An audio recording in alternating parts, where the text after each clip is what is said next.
The simplest of tasks. It's a daily battle. Memorized through years of repetition.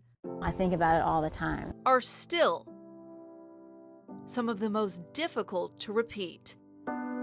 It's hard when I'm not hungry and I know I need to eat.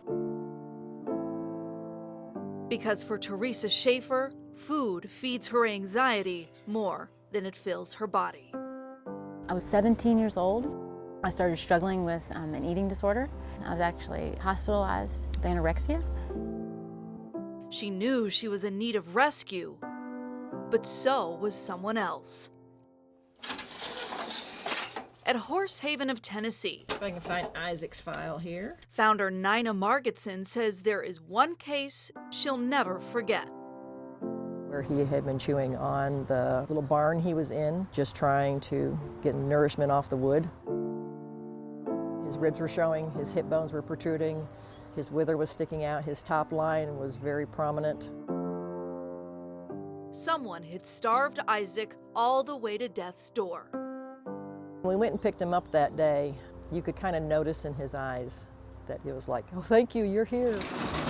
For Nina, it wasn't the rescue that was memorable, it was the way that he recovered.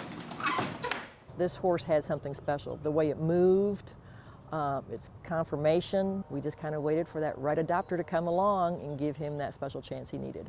Little did she know that the right person would take Isaac places he'd never been.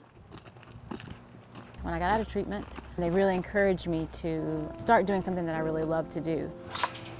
That's actually what led me back to riding again. Isaac! That is what led her to Isaac. I loved him and I bought him. And eventually, after months of training, Teresa from Knoxville, Tennessee. This is 274. she rode Isaac into the biggest show ring in the country, 274. the National Dressage Championships in Lexington, Kentucky.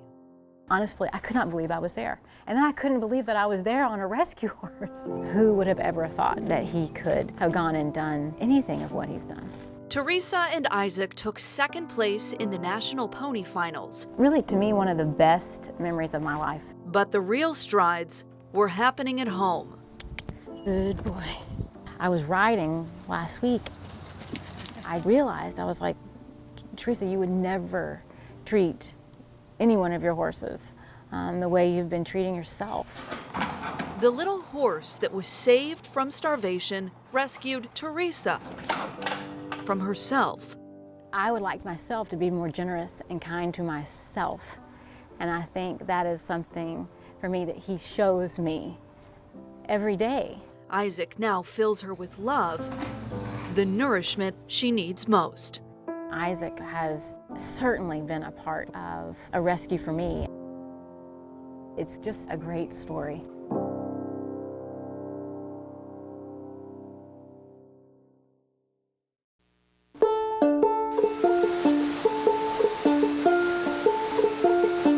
A mountain town and all its memories Mountains will always be my home. replaced by one we'd rather forget. Like a thief in the night, it hid behind smoke so dense, nobody could see what it was about to steal. The fire sprayed night.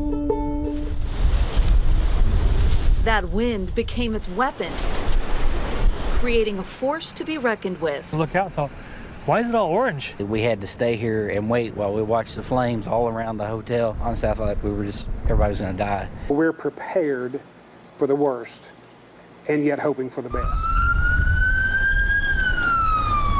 But the best was nowhere in sight. By nightfall, pure panic poured into Sevier County. This is it. We're at the end of our road. His fire truck's still roaring up there. Any idea where they're going? Yeah, up to my house. Everybody's dying up there. They're all on fire. All their cars are on fire. Their tires are melting to the road. I just drove past a guy from Florida whose truck broke down with his kids. They're burning to death right now. There's no place to go. By early morning, the rain arrived. But by then, so many were already gone. I had talked to Mom several times. Around 8:30, I got a phone call, a frantic phone call that the house was on fire. At that time, I told her to leave, and I was on my way. She didn't make it. She didn't make it out of the house at all. She loved her kids. Constance Reed and her 2 daughters didn't either. When the detective come to the door, I really thought that, you know, that she was going to tell me that they were alive. Even when I saw the preacher, I thought that they were going to tell me they were hurt. Oh, he held out hope in spite of And I asked her if she was dead, and she told me yes. You're not supposed to bury your children.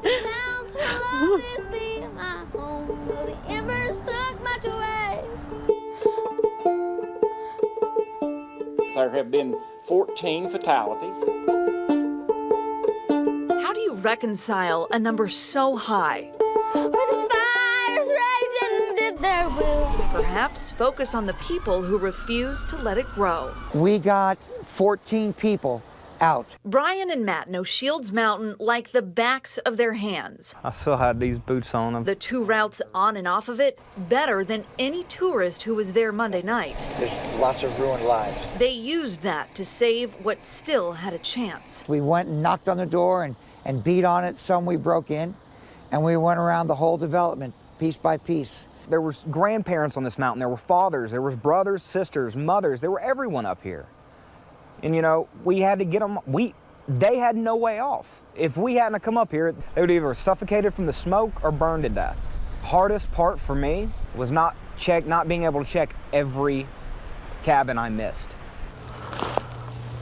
By daybreak, Looking in the hole where there once was a house, it doesn't look like there's anything salvageable. the full measure of loss became painfully clear. Everything's gone. Their hopes and dreams were gone for good. Like a cold-blooded criminal, the fire has no remorse, Mountains will always be our home. no regret, stealing so much from this mountain town. Sorrow, there is hope and grace still in these mountains. Sparing only what it couldn't reach. We have our memories, and I know I'll see her again one day. Till then, these mountains are my resting place. Are my resting place. Are my resting place.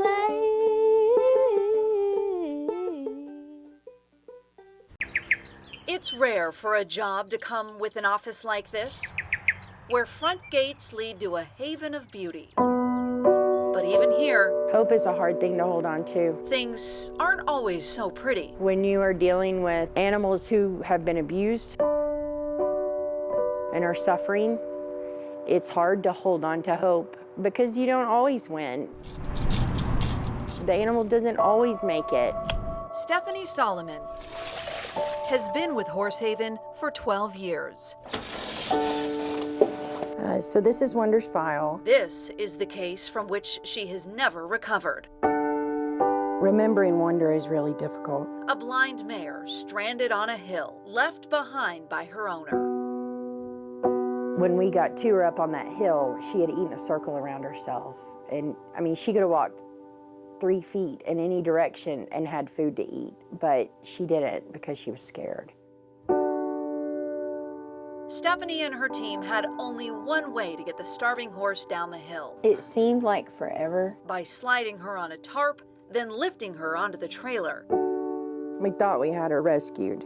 It should have been all sunshine and roses from there, but it wasn't. We were too late. She was too far gone. And I had to do it. And it just sucks. Sometimes always being that person that has to say, nope, we can't save this one. It seemed that Stephanie's hope couldn't be saved either. It makes it hard to show up the next day because you lost. At least, not by a horse. It took another case. Mr. Jones. One just as bad. It's okay. To remind Stephanie, come on, you can do it. This is more than a job. Good boy, buddy. After 2 years on the loose, this is how Mr. Jones looked when he arrived at Horsehaven, suffering from a festering wound that nearly killed him. It was a halter that was put on him when he was a baby. and then he grew for 2 years. It was 3.5 to 4 inches deep. You could smell him from 50 feet away. Even then, he refused to give up. And it took the stubborn fight of a donkey to show Stephanie she had some left in herself, too. It makes me very happy to see an animal with that much will to live, and it just helps me remember why I do this. We've worked on touching his ears, and it took me a long time to be able to rub his face. Slowly but surely, You're a good donkey. the wound began to heal, not just in Mr. Jones, He said, no, I'm living. I don't care what it takes. but Stephanie, too. His spirit is so great. He just makes me laugh, and he makes me very happy. And while she'll never forget the cases she didn't win, I don't want to let him go because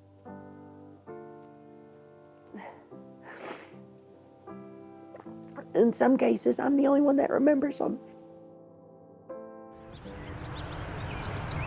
now, like the beauty on this farm, hope is everywhere she looks. Mr. Jones helped me remember why I do this and why it's important that we fight for every single one of them. And he's gonna have a good ending. I'm gonna make sure of it.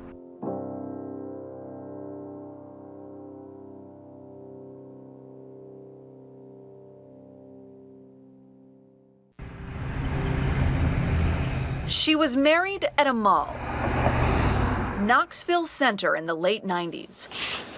I got married young. His name is Justin. We've been married for 21 years. And right there between them, her grandmother Jan, because with every wedding comes a witness. Till death do us part, in sickness and in health. But when Fred and Jan, they're married at this point, tied the knot in 1957, all I can think is so young.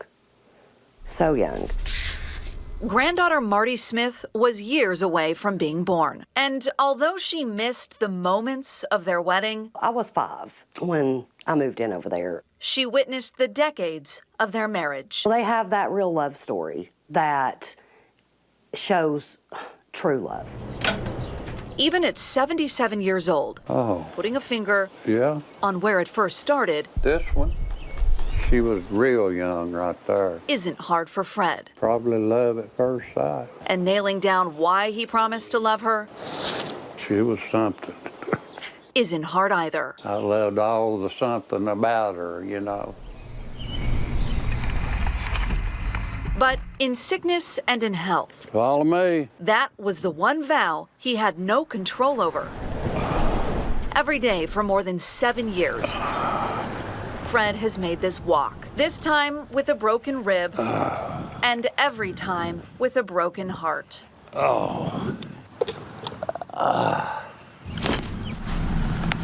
After dying from a disease of the lungs, Knoxville's Lyndhurst Cemetery is the only place Fred can find his beloved Jan. I feel good out here. I feel closer to her out here. From far away, this love story seems picture perfect. But up close, the cracks are as clear as day. I've always felt guilty about the way I treated her. I don't want to say it's like a fairy tale, because it's really not. It was a young marriage. She was 14. Riddled with drugs, alcohol, and infidelity. Fred and Jan divorced, both found God, then found each other again. Nobody moved on. Their hearts wouldn't let them move on. We got back together, as greatest thing ever was. A love so good, Fred can't let it go. That's why he'll keep coming here, He'll do it until the day that he dies. breaking one last vow, Death do we part. a promise he intends to keep. Told her that we'd always be together. That's somebody he loves with his whole heart.